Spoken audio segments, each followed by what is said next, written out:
Hey everybody, John Gregory here, Light in the Dark podcast.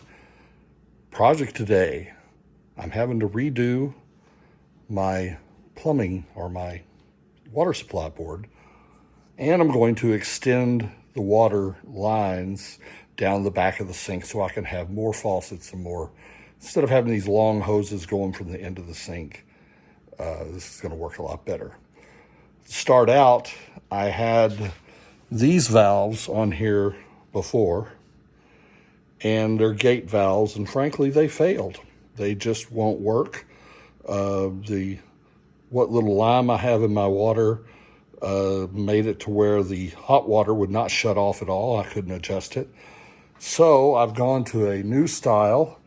They're ball valves. They're much less likely to be affected, at least from what I understand, by the lime in the water. And the way it worked before, I hook up my hot and my cold here so I can adjust them. And then it goes through a water filter. Then it came over here and just combined into kind of like a manifold to have two outlets. What I've done is I've reworked this section to where it now goes down here, and I have a another shut off gate valve or ball valve.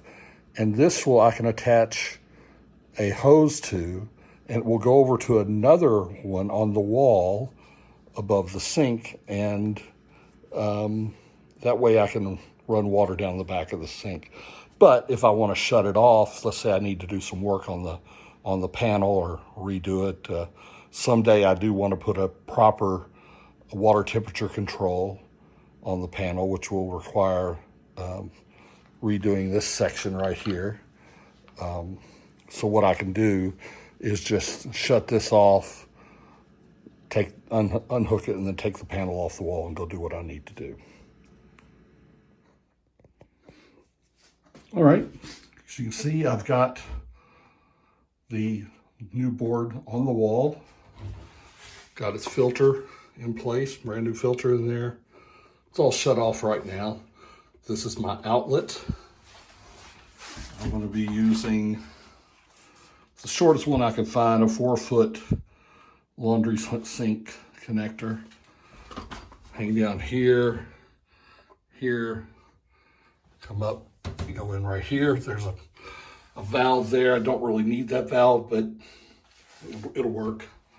I couldn't find an elbow, and anyway. And I can always shut that off, so when I take the line off, there's water in the line, it'll stay in the line. It goes across here. I put a block of wood on the wall, mounted another hose bib. They're identical to these that are up here. A T PEX shark bite fitting in there, all brass underneath, all the way across. And here I've got a T and an elbow and feeder lines for 2 more hose bibs.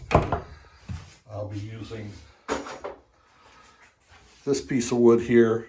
I did these last night. I cut them the way I wanted them, and then I painted them with the same paint that I used on my print washer stand. It's that,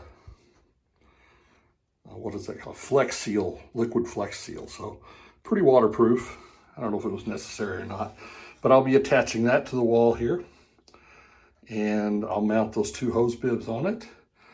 Then I'll adapt this one to the wash tank, to the print washer, and this one will be just for another hose for washing the sink or working in the sink. So now I will have two outlets up here, an outlet here, and my plan is just a short piece of tubing that comes off and ends right here so that I can use it over my film washers.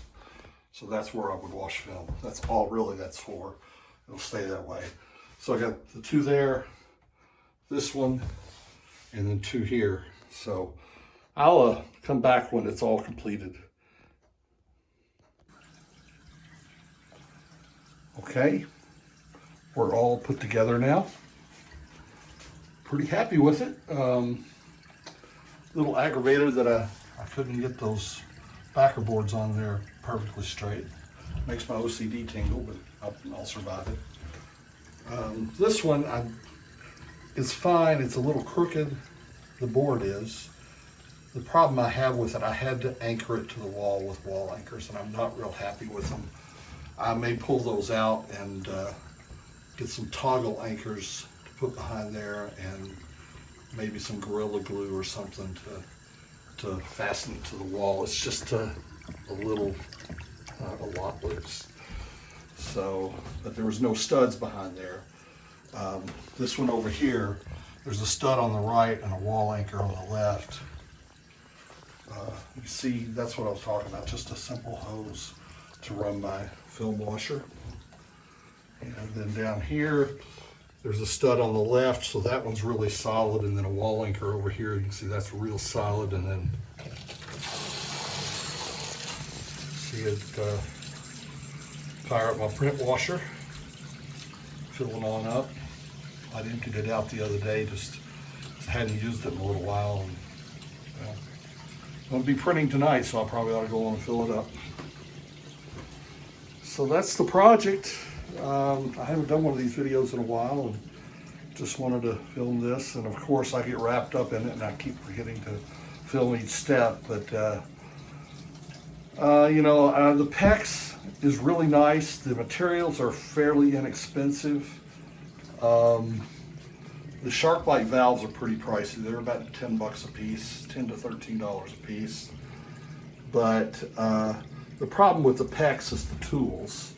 You need a crimper, and you need a cutter, and a prep tool, in other words, a deburring tool.